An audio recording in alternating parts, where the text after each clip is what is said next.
Galera, essa é a construção da caixa 4 vias do meu carro, né?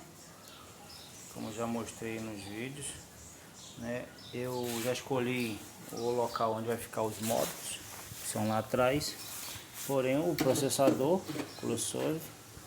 eu pensei em colocar aqui na frente, né? Então, é uma forma de mostrar também, né? Ele vai ficar atrás das cornetas, vai ter um espaço aqui, né? Vai ficar ali quietinho, né? Corneta aqui na frente e lá atrás se eu quiser fazer a regulagem, né? Aí aqui eu vou mostrar um detalhe aqui, né, que eu fiz.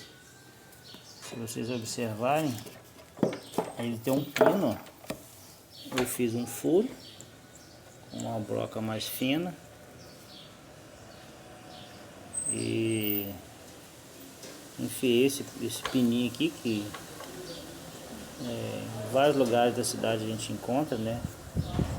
Para casa de parafuso, enfim, já que mexe com madeira, né?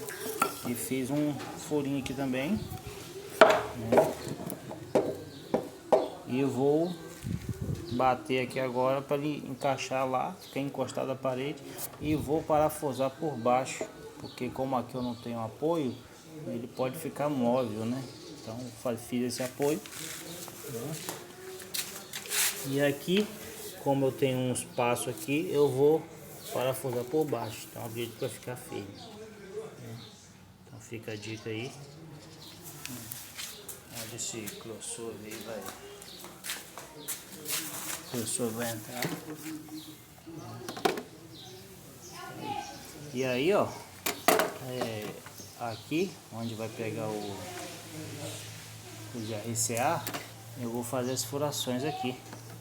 Então os fios vão ficar bem escondidos, vão ficar aparecendo alguns fiozinhos aqui em cima, mas são fios finos.